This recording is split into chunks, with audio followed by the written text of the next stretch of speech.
Present the favorite of towns near and far. Janner memorized the whole book.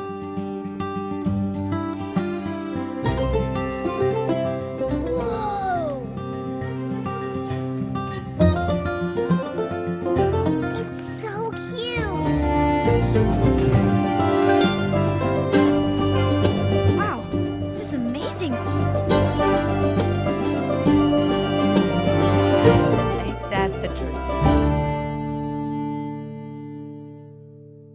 Come on, let's go, let's go!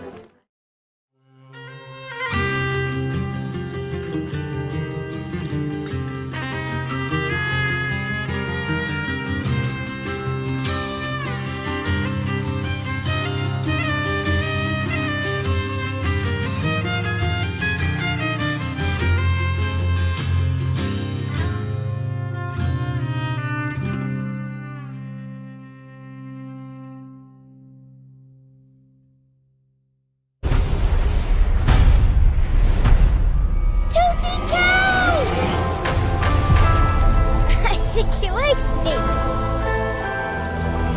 I got bomb nubbled. Quick! Fang attack!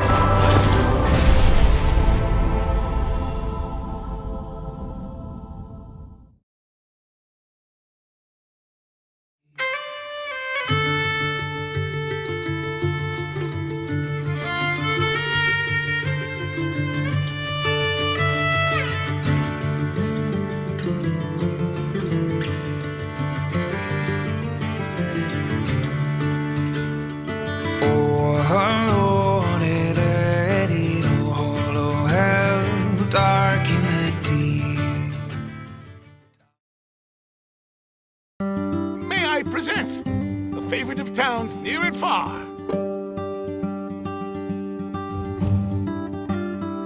Janner memorized the whole book. Whoa! It's so cute.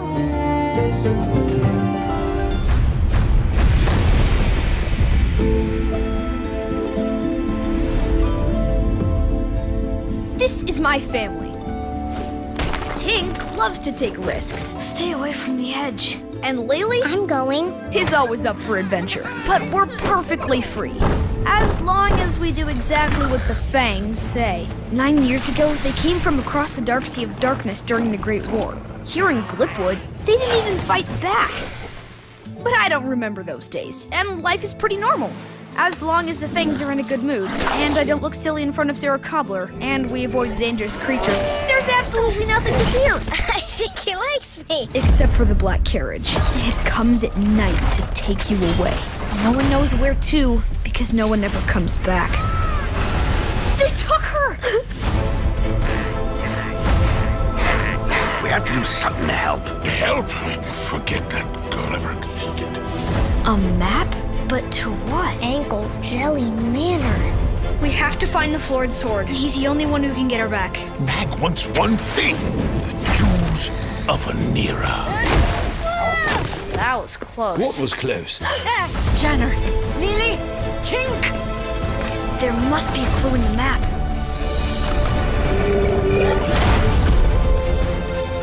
No, Papa! Esben Wingfeather. Stay in goal this time and bounce their slingers. When they mook their whackers, I'll jake those beans crossfield to Janner, who will already have skittered around their hounders. Guys, am I still frozen? Tell me about the jewel. I'm gonna fight them too! Mr. P! Remember who you are. Whatever your plan was!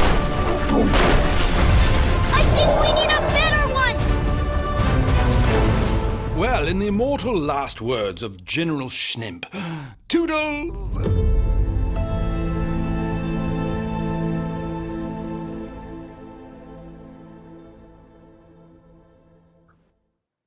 Hey everybody, Chris Wall here. Good Thursday evening to you. Hope you guys are having a fantastic summer. I know we are. Crew is hard at work on season 2, and it's been a minute. Sorry we haven't done a live stream in a minute, but we've been hard at work. I got a lot of cool stuff to tell you about tonight, and it's kind of a hangout night. We're just going to talk about more stuff with season 2, including some cool clips that I've picked out of the bin for you. And then I want to talk a little bit about season 3, if you can believe it. So we've got that, and I literally was just on a recording session with a lot of our actors this week. We've been busy working. Some of you may have seen in the headlines that SAG went on strike today, and yes, our actors, many of them are inside of that, and so thankfully, we were able to get most of them done ahead of time, but then a little bit left, we will have a little bit of a clause to get to keep working. But we definitely support our writers and our actors in making sure that they are getting paid what they should be for the work they do. We love the work they do. But today I was in a session with Alkeo, who plays Janner, and he is just a big fan of the series at the same time as being a really talented actor. And at the end of the session, I was like, hey, man, you want to say hey to the live stream folks that are coming on here in a little bit? And so he sent this little greeting. So here's a little greeting from Alkeo. Hey, Wingfeather Saga fans, it's Alkeo, and I play Janner on the Wingfeather Saga series. We just finished recording another episode of Season 2, and it was so much fun, and I'm so excited that you all are going to be able to see this incredible episode. I hope you guys have a great live stream, and I'll see you soon! And we will. Thank you, Alkeo. I threatened him earlier because, like all great actors, you got to get to your best take. And he did have a couple versions of that where he stumbled. And I said, I'm going to just show all the stumbled bits. But Alkeo, you see, I did you right. Just a good one. Anyways, Andrew is spending some time over in Europe, in the UK, working on some new projects, a new book, I believe. And so he's not with us tonight, but he will be back with us soon. Okay, let's dive into a couple things right away. First off, it has been amazing to see how many new fans are coming. So a couple things have happened since we were together last, but the books, of course, have made their way into Walmart for the first time. The first book is on paperback in Walmart, and the second book is not far behind. And that's just introducing a whole new set of fans to this story that may have heard about the series either on the books or the television show now and are coming in. And thank you guys. Hit us up in the comments if you are one of these, but a lot of you have been taking photos and where you're finding them. The other place a lot of people are finding them is Barnes & Noble. So book 1 is part of the summer reading program. And folks are seeing that on tables and in recommended lists in lots of places. So it's really cool. That new paperback version has a cool sticker that says now an animated series, which we are. And so that's really fun.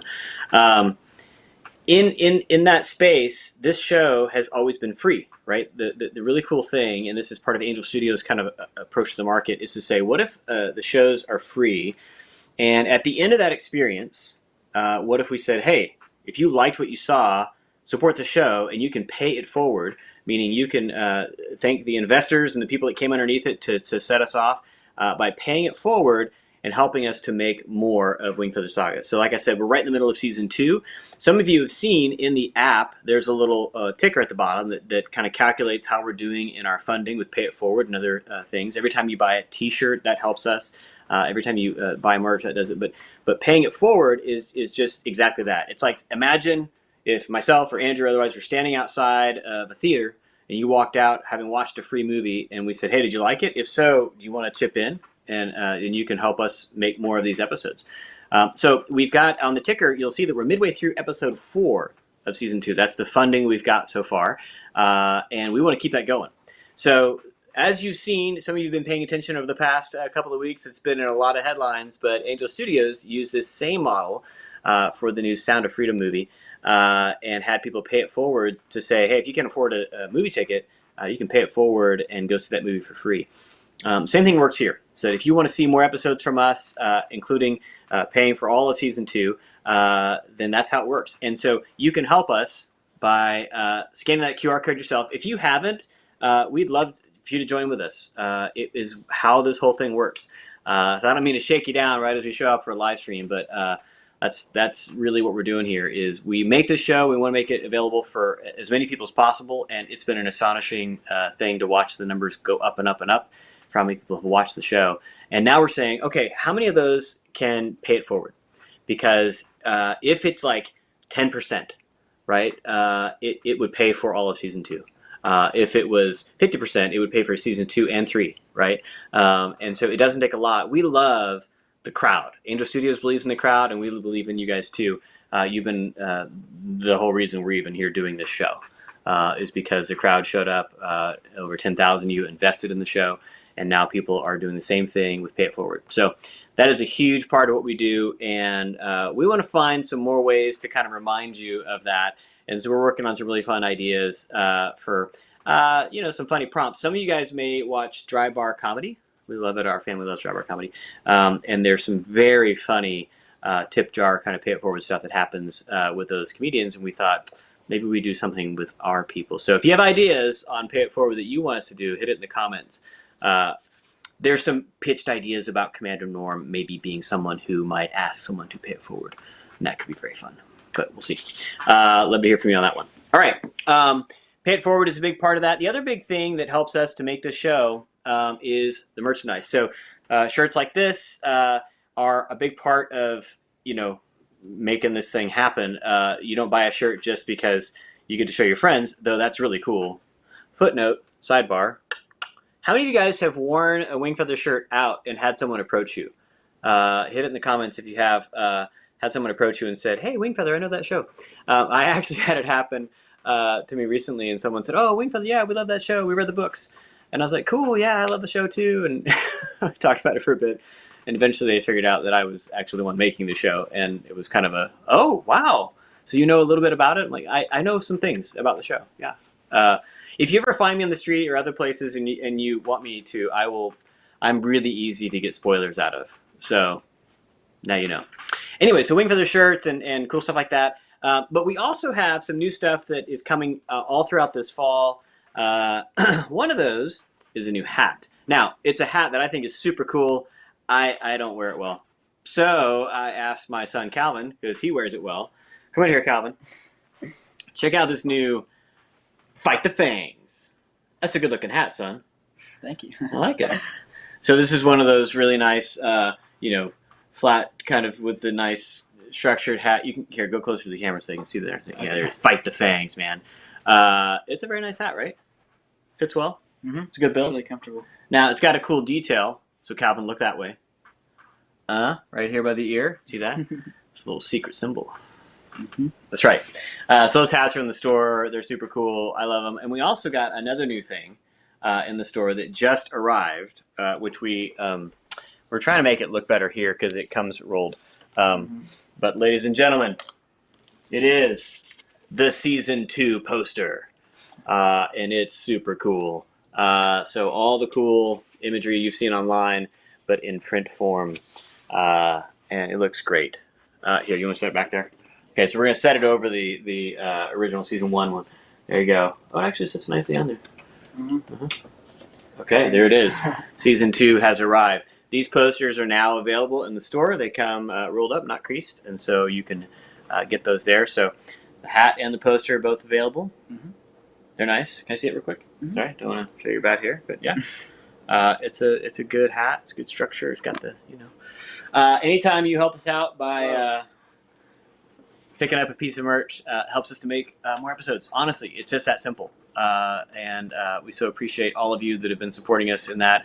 And there is another baseball hat. Yeah, the blue one. That one I can wear. That one's more, in my space. Bucket hat. Elijah wears the bucket a lot. And that's a good one. There's some stickers, there's the bags, there's just a lot of really cool stuff. Brock Starnes on our team, along with the amazing Angel Studios merch team, keep coming up with new things to add in there. And there's a bunch of new stuff coming. But we wanted to show you these first, the new Fight the Fangs and the poster, because it just showed up on the store. It's funny because Mr. Peterson, he will tell me about the merch that he just ordered from the store. I'm like, wait, no, you don't have to order it. He's like, yeah, I do. I want to order it. I want to support the show, man. So, yeah, thank you, everybody. So paying it forward, obviously the most effective way to support our show and help us keep making these episodes. We've got a great team of people. We are back up to about 60 people on our staff making this season 2. And as way of update, we are through episode 2 of animation. And we're actually in episode 3 now. And we just started looking at, before last, I think you were in the car with me. I was actually in the car having to do this, but reviewing my first final shots, colored lit shots from episode 1 of season 2. So that has already begun. So it's coming along. You guys have been asking, we were hitting in the comments earlier, but when is season 2 coming? And the announcement date for season 2 is coming very soon. The announcement date for season, not season 2 so much, but we are trying to do it week by week this time, so that you're not waiting, between the episodes. And that means we just we're going to start it later. That's all there is to it. It will not start in December the same as it did last time. It's going to start a little bit later, but then it'll be week, and play out all 7 episodes of season 2. So that's the update on that. But the team is working hard at it. We are going to be doing many more of these. Going to have fun live streaming with you all and giving you more production behind the scenes and updates like this one we're doing tonight. So, Calvin, thanks for showing the hat off. Appreciate it. All right, see you, buddy. See ya. That was as long as I could have him on screen. There was a contractual obligation to say goodbye to him. All right, let's keep going. Let's talk about production, shall we? All right. A lot of you have been asking, and hey, if you've got questions you want me to answer, I am at your disposal this evening. I'm here for as long as you need me. Hit them in the comments, and I'll try to get to as many as possible. There were quite a few that entered some early on our YouTube page. We did a little post earlier, and some good stuff there. Jesse's got one right away. Okay, let me get this one. Is there an age limit for the series? Thinking this might be fun for nephews. I don't know how old your nephews are, Jesse. Nephews, I have a nephew who's in his 50s. So, he's fine. Your nephew could be younger. Choose carefully. I thought it was interesting. Common Sense Media, if you guys know these guys, our family uses them a lot to kind of just get a sense of, what the age appropriateness is for stuff, right? And I work in animation, so I'm personally very sensitive to violence and any sort of sexuality and stuff like that. And so I like to look at outside sources to see. And Common Sense had this, and they said, it's a little scary for young kids. The TV series is aimed at preteen to teen, so TVY7, but it's this preteen to teen audience. So some families, they're watching Marvel movies with their 4 and 5-year-olds. Some families are waiting until they're teenagers, right? So really choose carefully. But there is quite a lot of peril and violence, both in the books themselves. So if you guys have read these fine books, they're gritty, not unlike Lord of the Rings, right? I think that's why people often refer to the series as Lord of the Rings meets Chronicles of Narnia, because it has kind of the winsome of Narnia, but it's a little tougher, like Lord of the Rings and stuff that happens in the series. So, that's a pretty good answer for your age limit. All right, I want to talk about the Season 2 arc. A lot of you have been asking, where's our story in Season 2? And honestly, it's directly inside of this book. So Book 2 of Wingfeather Saga, North! ! Or Be Eaten. This is Book 2 of the series. It basically picks up immediately where we ended Season 1. And so I'm curious for you guys, how far do you think, and put it in the comments, the 7 episodes will take us through this book? Where do you think we're going to stop? I'll just give you a hint. We're not going to complete the entire book. Frankly, there's a big section of material near the back of the book that is going to go into Season 3. Okay? So just get that right away. But where do you think that the story is going to stop in the second season?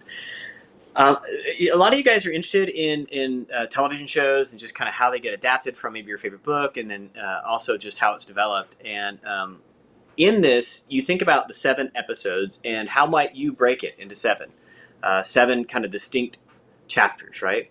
I will tell you, just to kind of give you a little bit of spoiler, episode 3, which I have our beat cards here. I actually brought them out for you. So I've mentioned this before, but when we're breaking these in the writer's room, we do these cards, and so these tell us a little bit about what's going to happen in that given episode, and it's beat by beat, right? So I showed you a bit of animation last time, and it was in this beat 2 here, in the animation we gave you a sneak peek of last time, and it was them doing drills near Pete's treehouse, getting prepared for the flight they're going to make to the ice prairies. That's a part of episode 1. Episode 2, I'm not going to talk about that one. Episode 3 introduces, it's called temporarily called Stranded. It's kind of fun. Episode 3 is introducing new sets of enemies, challenges, if you will, the Stranders of the East Bend.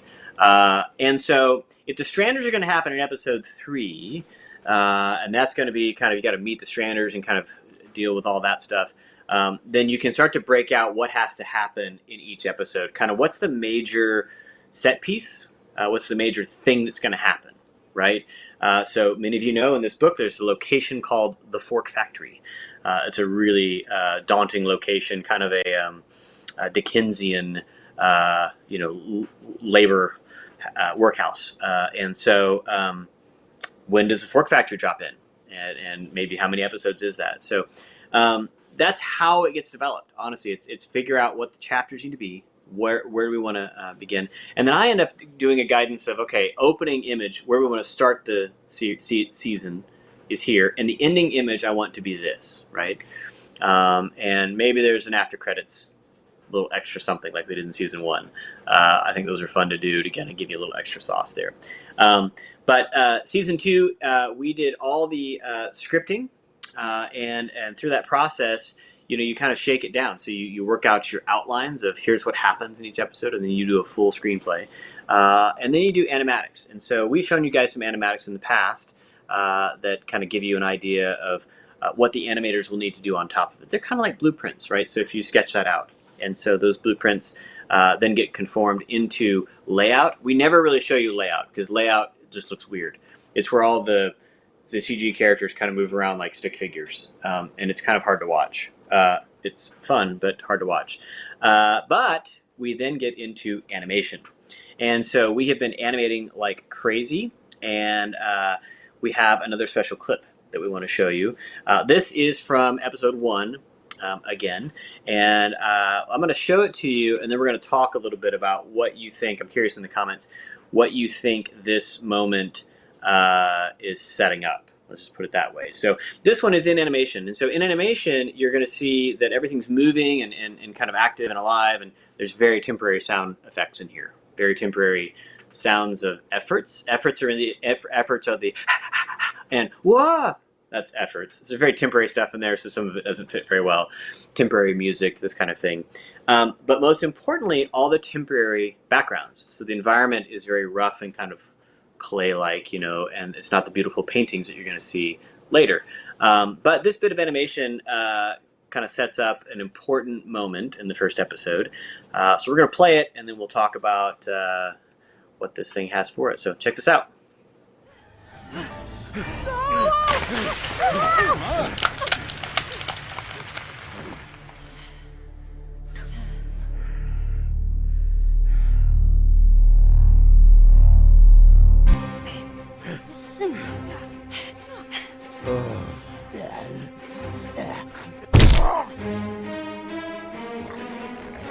Keep moving, you maggot loaves! Advance!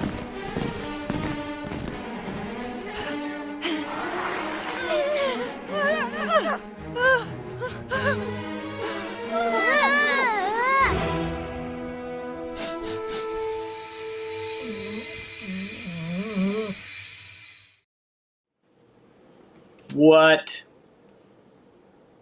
Okay, so I got to see it. I've got my little dashboard over here. So that's a clip in animation, and so obviously it's quite gray, and it's a lot of things happening there. But a couple things to note.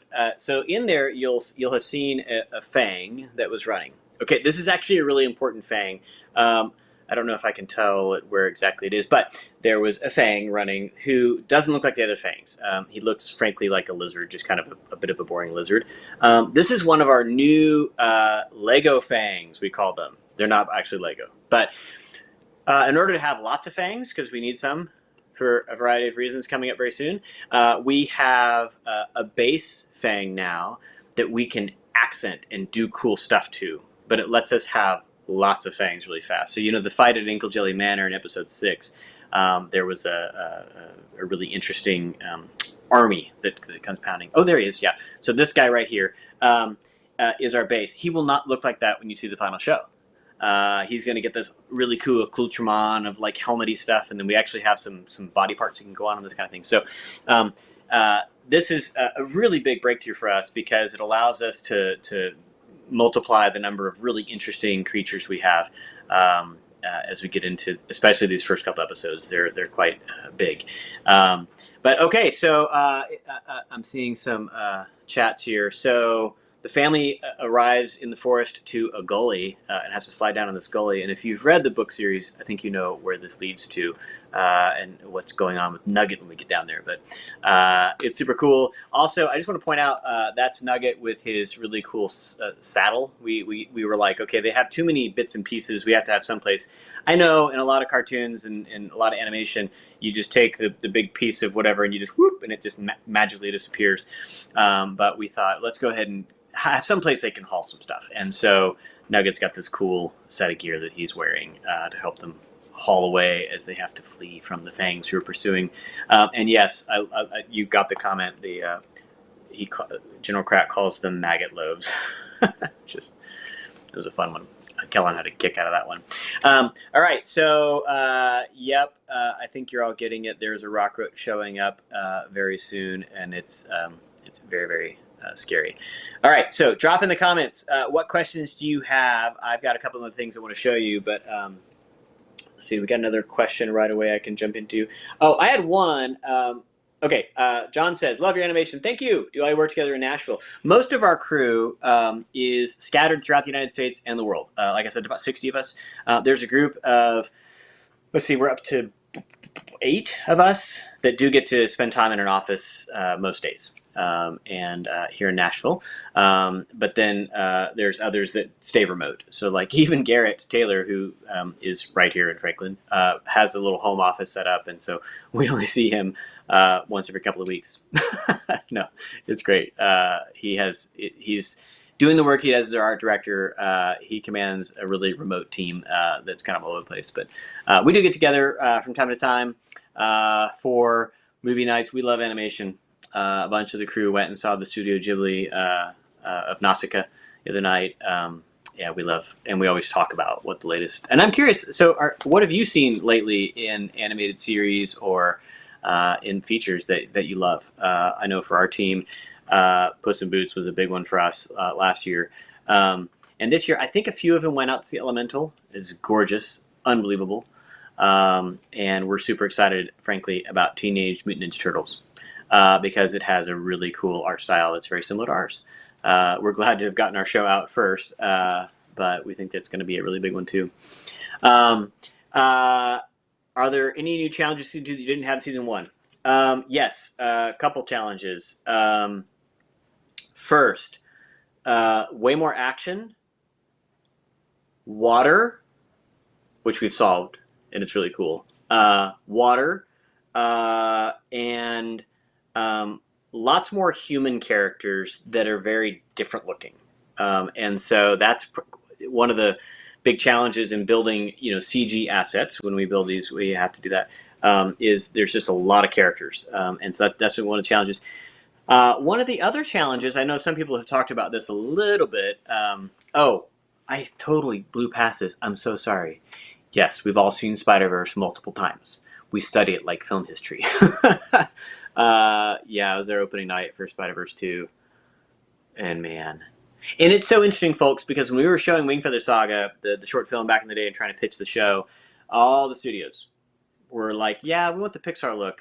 This animation style, we're just not sure it's going to take. And we're like, yeah, we think people are tired of CG animation and it's kind of a glut. Could we try something new? And we don't know. Then Spider-Verse came out and was like, yes, we can. We're so thankful it punched through. And the new one, of course, they advanced it even further. Just like so many different animation styles. We loved it. Someone made a comment earlier about, speaking of challenges, Season 2. In Season 2, there's a particular song. The Song of Stones, which is referenced, but we have to make a melody for it. And so we have tasked our dear friend Isaac from Arcadian Wild, who is brilliant with this stuff, to work hard to try to come up with what is that melody.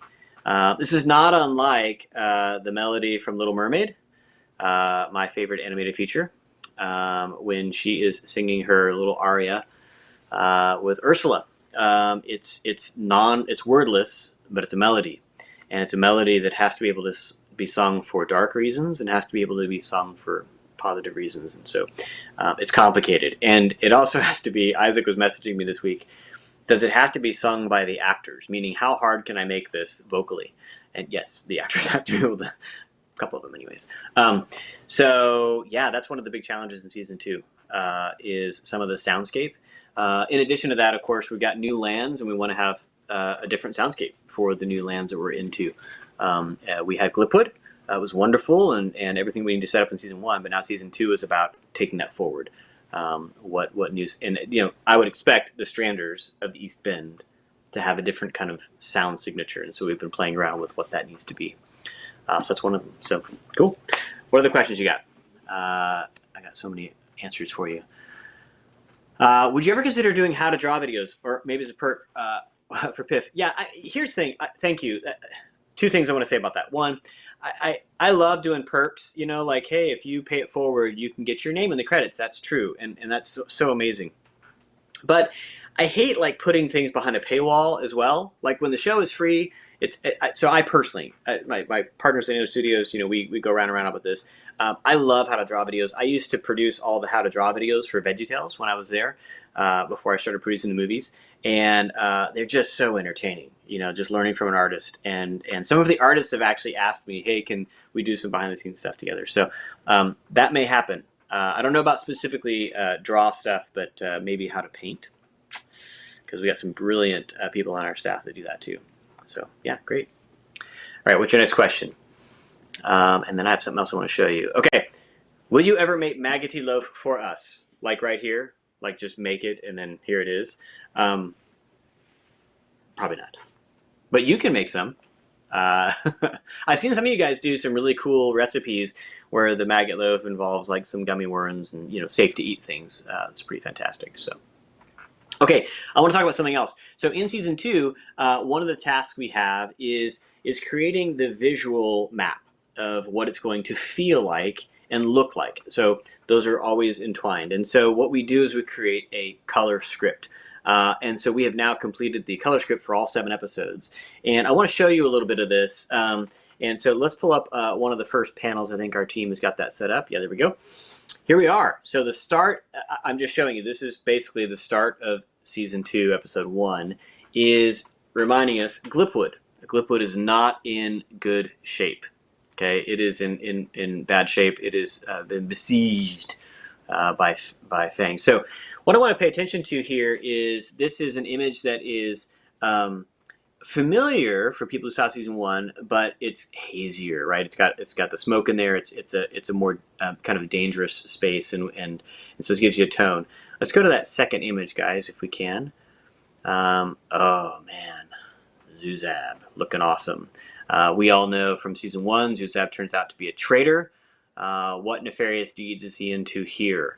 And so in these kind of color imagery here, it's just broad colors and shapes. We're not here to do high detail. It's meant to be, give me a sense of it, right? So he's got a strong sunlight behind him, silhouette, and it gives you, here's the tone of these. Let's go to the next one here. And of course the black carriage, always threatening, Fangs with some person on the ground, just even look more threatening when they're shapes like this, don't they? Let's go to the next one. Loading up, and then in comes a new carriage with our General Crack, who's going to be in Glipwood, unfortunately. And so the smoke behind him really gives a sense of kind of how difficult it is in Glipwood. Let's go one more forward, I think. Yes. Okay, so here is the mood for the clip I showed you last time. If you missed our previous live stream, which was about a month ago, you can go back and see this, but there's a clip of the kids doing their training, right? So Janner and Kalmar and Lily in some way are training, and very different, right? So all the browns and smokes and contrast. Well, here they're in the woods. It's kind of dappled light here. It's warm, right? And this gives you, as you see this, it gives you a sense of the mood as we're going through it. Let's advance one more here. There they are, still in their training. There's Pete's treehouse in the background, big nugget with Lily on his back. Let's go forward one more. The treehouse, of course, warm. Nia up there preparing them for their journey to the ice prairies. So again, kind of give you a sense of that. There's Tink up in a tree practicing again. And I think one more. Okay, so now some bad things have started to happen. As we see some silhouettes and the light starts to shift a little bit. Let's go one more forward on this guy. He's doing a great job. Aha, Fangs, right? See how it shifts to gray. So it was these warm, kind of dappled greens. And so when we put this all together, we get a big panel that shows us kind of the color and emotional arc that a given episode is going to take. These are super important because what can happen is unintentionally you can end up with just a run of a lot of dark colors or too bright at times, that kind of thing. And so this map is really important to kind of help everybody to know where to go in the feeling of the scenes as they build. Because, of course, in storyboards, it's all in black and white. So these color scripts have been a big part of that. Ooh, what is that? 'Tis a horned hound. Okay, that is all we're going to show of these for now, because the next couple start to get into some spoilers, which I don't want to do. But anyways, color scripts have happened. We'll give you some sneaks along the way as we do some more of these live streams in the rest of the summer and fall. I just got to tell you, the screenings we've had so far, just with our team, we do kind of all team stuff watching these episodes. They're working. They're really, really good. So, okay. Another question that came up earlier that I want to respond to. Someone said, are you going to talk about why Poto it has such a bad thing going with Pete? So if you remember a number of times in episode, in season 1 rather, Poto was really rough with Pete. Why? Well, if you read the books, I think you know why. But why in the show? And we have a thing on our show, which is the curse of knowledge. All of us on the show have read these books, and so we know that story. And we actually realized a little late that we didn't really ever answer more succinctly for this part of our journey, because there's multiple layers as to what's going on with Poto and Pete. But we didn't answer at this part of our journey why that Poto is so rough. And so we actually inserted a new scene into episode 1 that just got recorded last week with Jody and with for Lily as well, and actually Henry Ian for Pete. All of them recorded this bit, and Kevin for Poto. Sorry, it was the whole crew, all 4 of them. Recorded this new scene that is Nia explaining a bit about what's happened, but between Pete and Poto and why there's tension between them. And so, yes, so those answers, we actually have a later bit of information that drops in, and we realized we should probably, for those of you out that have watched season 1 going, wait, what's going on with those guys? Let's go ahead and give you a little bit about what's happening there, so they're not just kind of rough and unkind to each other for no reason, right? So, yeah, so thanks for asking that question earlier, but there's your full answer. All right, what other questions do we have here? I think there's a few more. Love the merch. Do you have a recommendation on what to get? New fan. I think T-shirts, honestly, because they're really fun. One, they're good shirts. They do a good job of picking out good stuff. But I love wearing the T-shirts out. Like I said, it's one of those things where people that know about Wingfeather Saga, either they've read the books or watched the series, love to see other fans. And I've heard from families that will wear them together when they're out at a restaurant, and just see who notices. It's the early part of a TV show and of a brand, as they say, where people are seeing and go, oh, I know that, right? And it's really satisfying to meet people who are who share your same love of a story. I love Wingfeather Saga. I love the story. That's why I love being a part of telling it in the animated series. And it's really satisfying to talk to other fans and say, what was meaningful to you? Well, this was meaningful to me. This moment with this character, this scene was really meaningful. And I do find that it's quite a number of different things as you talk to different folks about what they loved about it. It's not unlike talking about Avatar Last Airbender, the Nickelodeon show. There's things that really resonate for people. And we think Wingfeather does the same. So, yeah, start with a t-shirt. Be fun. Maybe pick up some bookmarks along the way. I don't know. Would you guys ever make a Wingfeather tabletop RPG? Oh, yes, we would. Okay, so we are actively developing one right now, only because one of our wonderful staff members took it upon themselves to create a version. And we've actually done game testing with fans. And we're trying to see if there's a way to do an RPG. RPG is role-playing game. Role-playing game as a tabletop thing for families, right? To make it a little easier. There actually is an Avatar Airbender simple version of this, and so we're kind of looking at their game mechanics. Some of those games get pretty complicated, so kind of hard for families to tap into. We have a bunch of nerds on our staff who play the big versions of those games and don't have any problems with it. So we're trying to find a bridge between the two and go into it with all the cool things that Wingfeather has to offer, right? The creatures and all the kind of lore and the names and all that fun stuff. So yes, we're actively working on that and have some really cool stuff in mind. But the idea would be to have it as an actual game. It takes a while to put all that together, I'll just be honest. But got some people working on it. So yeah, thanks for asking. All right, what else? Oh, thank you for asking, Artham. Are you actually Artham? That's crazy. Will there be DVDs for season 1 and 2? How many of you actually want DVDs? Well, frankly, turns out that lots of people still like DVDs and Blu-rays. That's the shiny things that come on a disc and you put them in things. And yes, we're working on it. I was actually just in a meeting, just like right before we jumped on here, with the awesome DVD Blu-ray team over at Angel Studios. And we have some really cool packaging, and that is coming out this fall.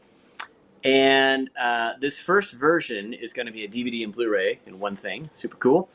But it features a little commentary from myself and Andrew as a creators. We did kind of a first pass at this. We'd love to do one later that includes our music team and other things, but we thought, well, we'll do one of them.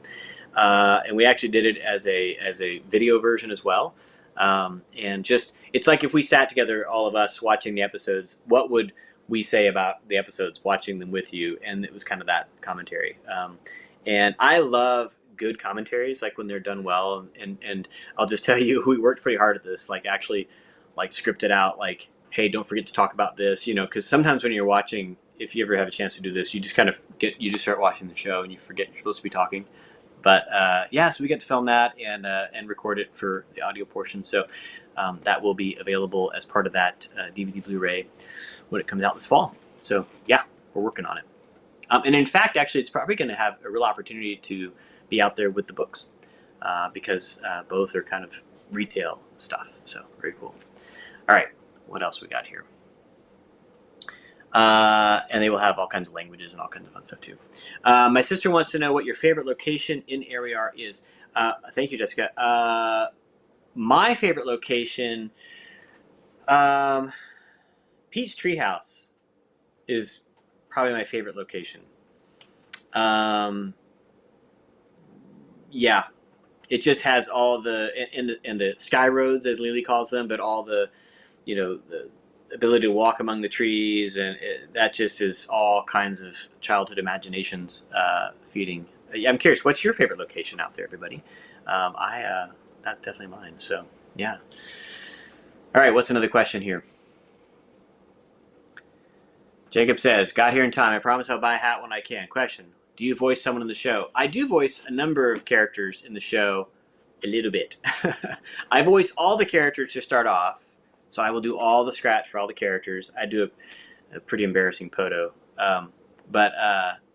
Which Kevin, we recorded with him this week, and we had a new scene in which I was doing my Poto voice, and he's very polite about it, but it's not good.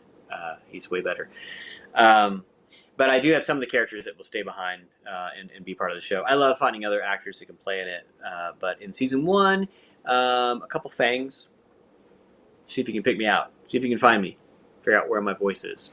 Hiding. That's kind of tucked in. Some crowd things. I think there's actually, we were joking about this, we think one of the kid voices, not the actual voice, but like there's a kid who's like, look out, or something like this, and it's actually still my voice. But yeah, I don't like being featured. In season 2, we played a couple things, but one of them was the trolls. I played a troll. There you go. Will season 2 be more intense than season 1, Merrily? Okay, how do you pronounce it? Merrily is the name of the character in Wingfeather Saga. Is it Merrily, or Marley, or what is the other way I've heard it? I've heard 3 different pronunciations of it. I think it's Merrily.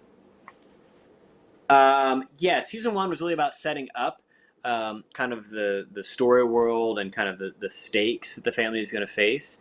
And season 2 is really about action, kind of in that space. Now, it's more intense, meaning there's more challenges. So season 1 was about the family coming together, learning their identity and who they are in the world and what their purpose and some of this stuff.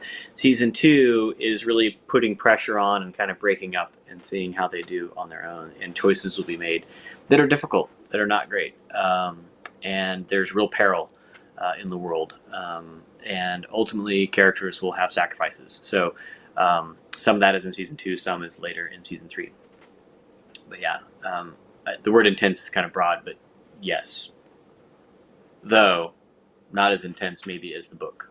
There's some stuff in the book that we had to kind of pull down just a little bit. Cool. What other questions you got? Hey, James, new fan. Hi. Pay it forward. Is that best way to support it? Yeah, I, honestly, James, and thanks for tuning in. The best way to support us is to tell your friends about the show. Honestly, more people watching is great. And then, yes, pay it forward. That is a really cool way to support and say, I like this work and I want it to continue. You vote with dollars, right? You say, I like this, I want it to continue. I could tell you, I love Indiana Jones. I think it's the best. Did you see the movie? No. Well, then I don't really love it, right? And I didn't support it financially. So I think supporting us that way is a great way to do it. They're showing this really cool blog. This is a great way. You can scan that QR code. It'll tell you more about how the show gets renewed, right? And so you want to renew us for season 2. We're midway through funding all of season 2, and we would love to have more support to get us all the way there. And frankly, to get season 3 here faster. The more that you guys support with pay it forwards and telling friends and getting more people to watch the show, especially as they're home this summer and not doing anything, this is a way that the show gets moving faster. So season 3, let's just talk about that for a second. We went ahead and broke into our writer's room for season 3. That's right. We have broken the episodes of season 3. Yeah! It was amazing. It was so intense. And just some really cool characters, really cool locations. The Ice Prairies is kind of the featured location in season 3. Some really important moments that are happening in that season, and we would love to bring it to you as fast as we can. Right now, honestly, we're slowing it down a little bit because we want to make sure that we're getting plenty of support. We don't want to kind of get over our skis, right? We want to make sure that we have you all coming along with us. So pay it forward is the way to support the show, and then telling your friends to go watch it and also pay it forward and support the show to keep us rolling. We want to move on through getting the funding done for season 2 so we can get into season 3 as soon as possible. And anytime people are buying the merch, buying books, this kind of thing, that helps us as well. So yeah, thanks. All right, what else? These are great questions, you guys. This is really good stuff. Will there be more updates coming soon of the next season? Well, as a matter of fact, we're doing those right now, Mary. Season 2, like I said, is middle of production. Animation is complete for the first couple episodes, and it's coming to you very soon. This fall, we'll have an announcement about when it's coming. It will be later than it was for season 1. There, because we want to do them week by week. So we talked about that a little earlier. Yeah. And somebody asked earlier, actually, I have the chat thing open here. Let me go hit it real quick because I replied to a few of you guys out there. Beth Moffat 864 mentioned, I know the series isn't exactly the same as the books, but based on events that were different from the books in season 1, do you have any idea how much that might affect the differences between the show and the books in the next season? That is a great question. Beth Moffat, I hope you're watching, but I'll answer your question just now. When we think about the books and the arc of the story inside this awesome set of books, there is a spine of those events, of the characters and what happens to them over that whole story, right? All 4 books. What we are planning to do is, of course, stay true to that spine. Now, some of the events and way the characters interact with themselves as we go around that gets to curve and turn and move gracefully between them. So someone asked, will the relationship between Janner and Sarah Cobbler be different in season 2? Because in the books, she isn't even introduced until season 2. But we introduced her in season 1. Not necessarily. It won't be necessarily different because they are going to meet at a different location in a different part of their kind of world. You know, a lot of things have changed, and so their relationship will not change dramatically. So while we may start something sooner, we will kind of align again with the books, and then we'll go over here and show you something else that you haven't seen or haven't thought of before, and then we'll come back and hit this.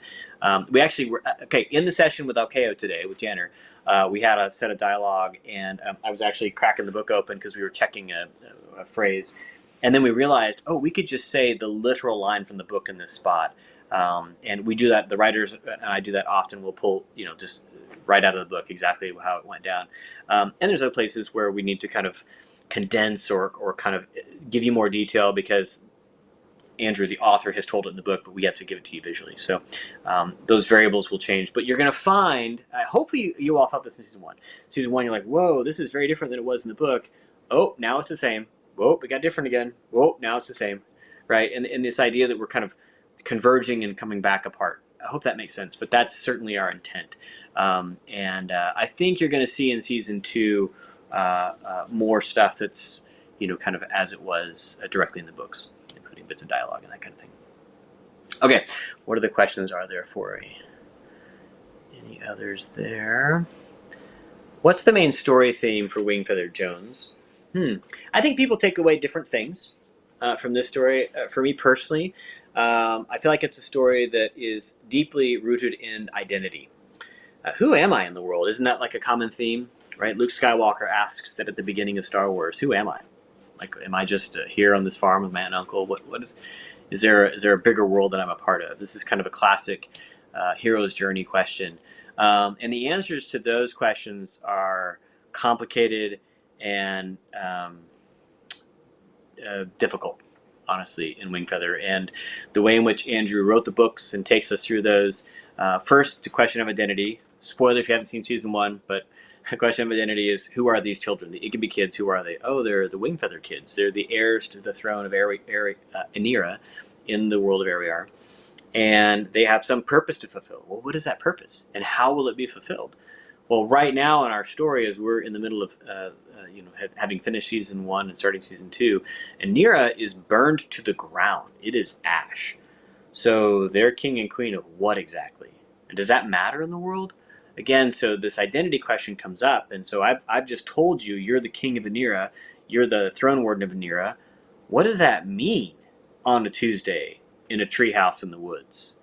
And that's really where season 2 picks up. And it's this question that is going to get more complex as we go.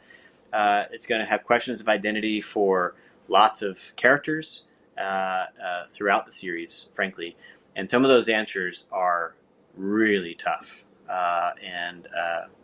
Frankly, for me, some of the best moments of the entire story as we learn kind of the deeper identities. And what happens when we assume an identity? Right? We decide, I don't want to be who I am. I want to be something else. It's like putting on an avatar, your best version of that. And sometimes those don't fit well. It's in the Bible, it was David and Saul, right? David's like, I'm a shepherd kid. And Saul's like, put on my armor. You got to fight this big guy. And I don't really do armor, right? But if I did, I'd probably do it badly. And what's my place in the world? What's my journey in that? What's the one that maybe the creator set in motion that will bring my deepest satisfaction? Right? I'll do some things and it may not be satisfying, but what if I can curiously find? And I will tell you thematically for Wingfeather, there's a cultural moment that says that those truths about who we are can be found in here. And I don't know that we think that's true. We think maybe the better satisfaction is in the community of people, our families, and the community of people around us, and our creator that tells us a lot about who we are and how we fit into the world. And so the story is going to explore a lot of those ideas, right? And choices that characters make, and how's that working for you? You know, you chose this path, and I chose this path, and you're going to see that happen as we get into season 2 and 3 and forward. Like I said, we just finished wrapping season 3 out, and there's some big moments of choice that happen. Big moments. Can't wait to tell you more about that. All right. Are there plans? There are a few instances of poems and songs in book 2. Are there plans for some of these to appear in the show? Yes. In fact, we were just doing some mining for that to pull up some of the poems and songs and bring them to life. And yeah, 100% going to happen in both seasons 2 and 3. Aerwiar Archives. Aerwiar Archives. I knew you would catch that one. Chapters 15, 19, and 28. Thank you. Yes. We want those for sure. Okay. Will we see more of the Igiby's connection with the sea dragons in the books? That is a great question. And yes, it unfolds over time, right? So we had in episode 1 of season 1, we get to run into the sea dragons. Wham! There they are. We'll see them again in season 2, and then once again in season 3. And so they kind of drop into the story from time to time, right? And have influence. But yeah, we'll definitely do that. When can we expect a season 2 trailer? Doing math in my head. I would suggest we'd probably have a teaser trailer, early clips and things like this sometime in like September, October. Be my guess, based on just kind of the amount of footage we need, you know, to make it interesting for you guys. Yeah, great question. Question for Chris. Could you do your Poto voice for me? Oh my gosh. It's not good. Let's see if I have a scene here that I can just find, and I'll give it to you. Oh, actually, I have a script. I was just doing Poto's sides earlier. But someone asks here, too, while I pull this up, is there a florid sword appearance? Is there a florid sword appearance coming up in... yeah, oh, yeah, definitely. Yeah, he makes a great appearance. In fact, that's one of our upcoming cast reveals, is who is the florid sword. We had a masked man that showed up in season 1 and played by our friend Dave Barnes. But that is not necessarily the florid sword in his full. So I don't mean to be cagey about it, but yes, it's coming, and I think you're going to dig it. All right, here's this scene with Poto when he's yelling at the kids to be doing their stuff, you know. Hey, tell me I don't steal see 3 unperforated cows running loose. Take them down, boys. There's my Poto. It's pretty bad.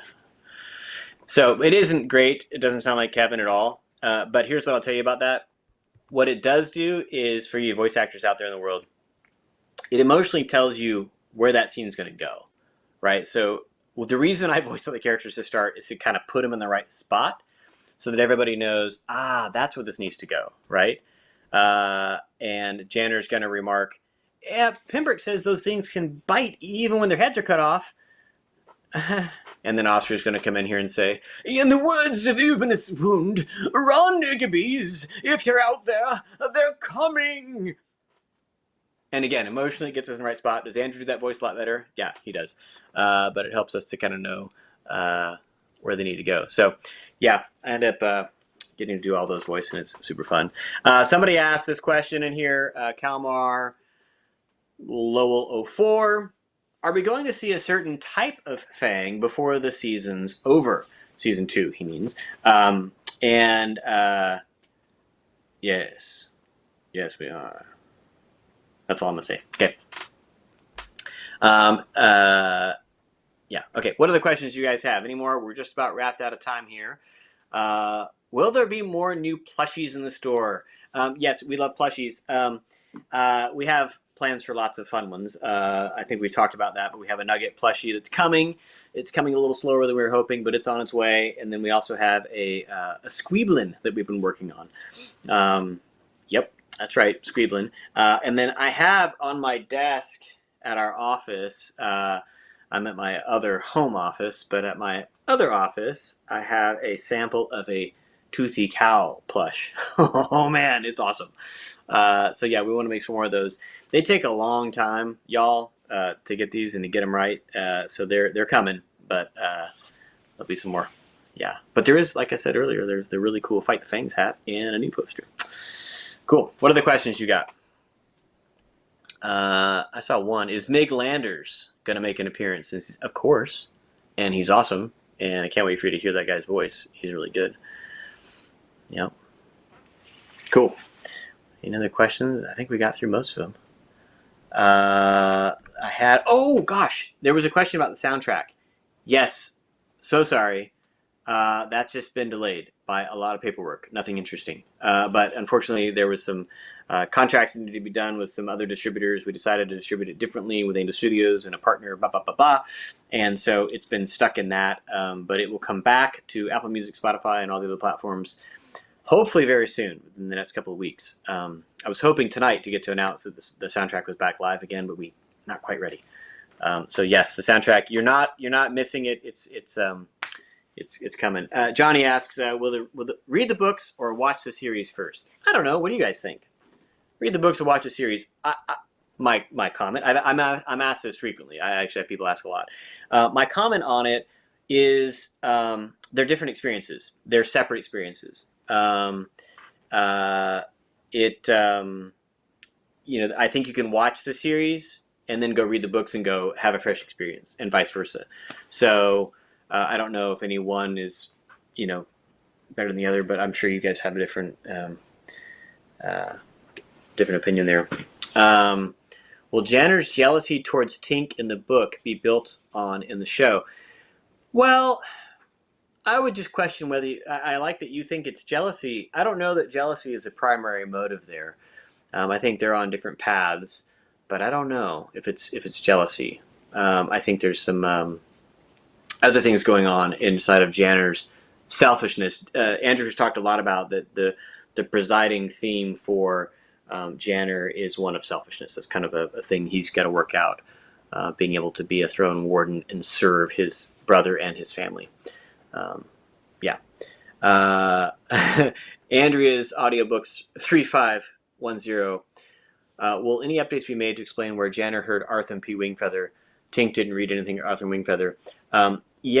So that was what we call a production error, and it's just the way it is. That's all I'm going to say. Arthur Wingfeather is enough. The P, he ends up figuring it out. I don't know. It's really good. Good note, though.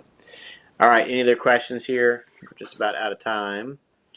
All right. Oh, Angel's saying, I like this, from Gordon, any more casting announcements coming? Yeah, like I said, we have a casting announcement about our Florid Sword, who also plays a character called Gemin.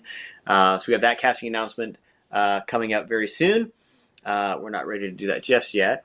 And then that's kind of our primary cast, honestly. That's really everybody.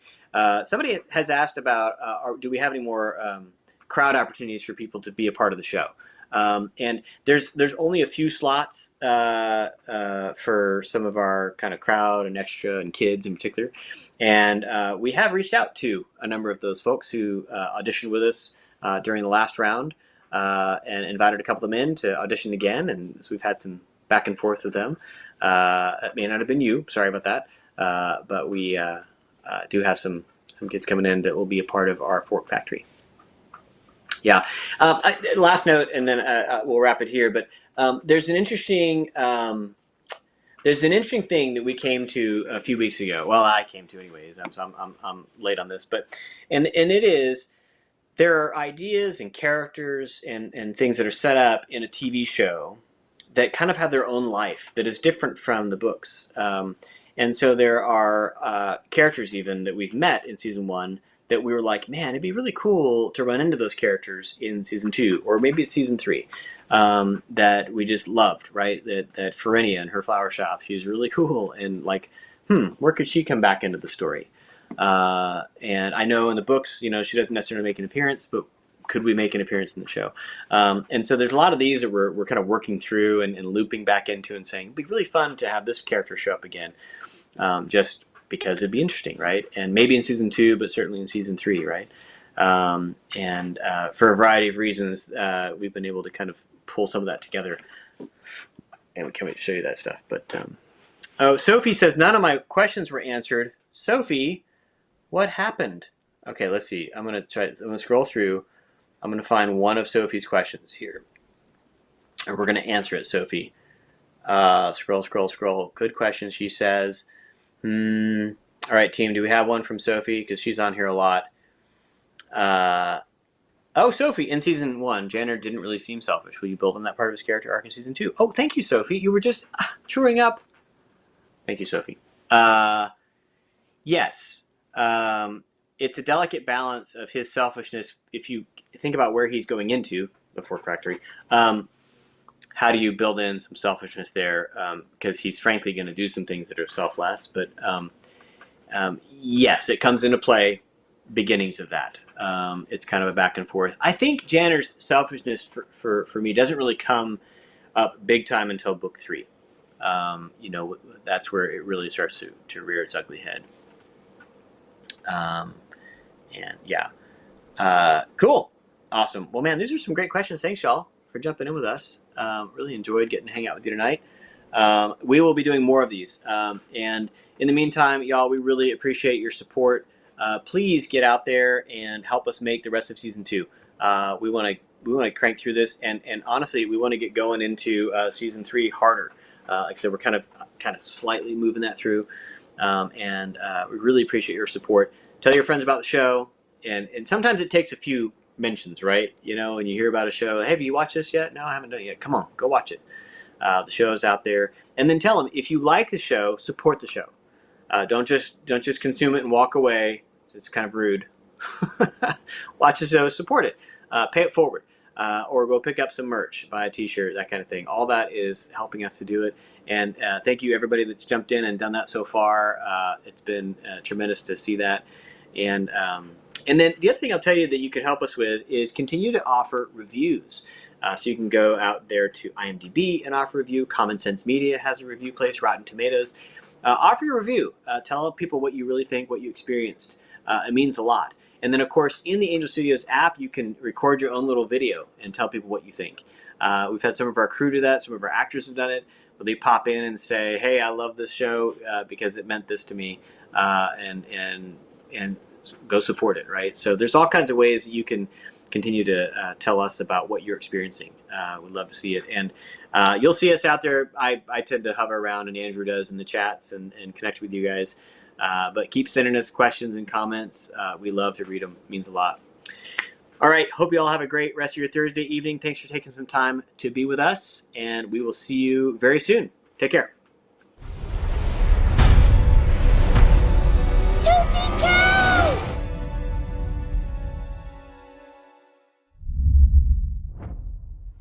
The stakes have been raised. The family's on the run. They've had to leave Glipwood with the Fangs hot on their tail. They're lighting out for the ice prairies because they feel that's the only place that's safe for them. But they've got General Crack who's on their tails. They've got trolls now that are on their tail.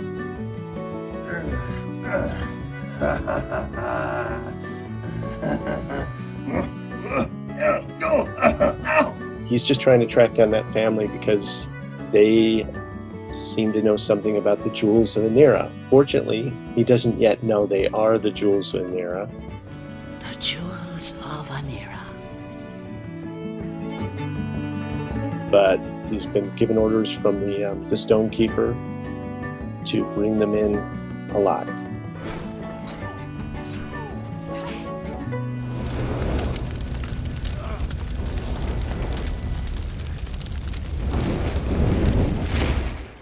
Guys, we are punching so far above our weight, it's not even funny. That we're able to pull this off.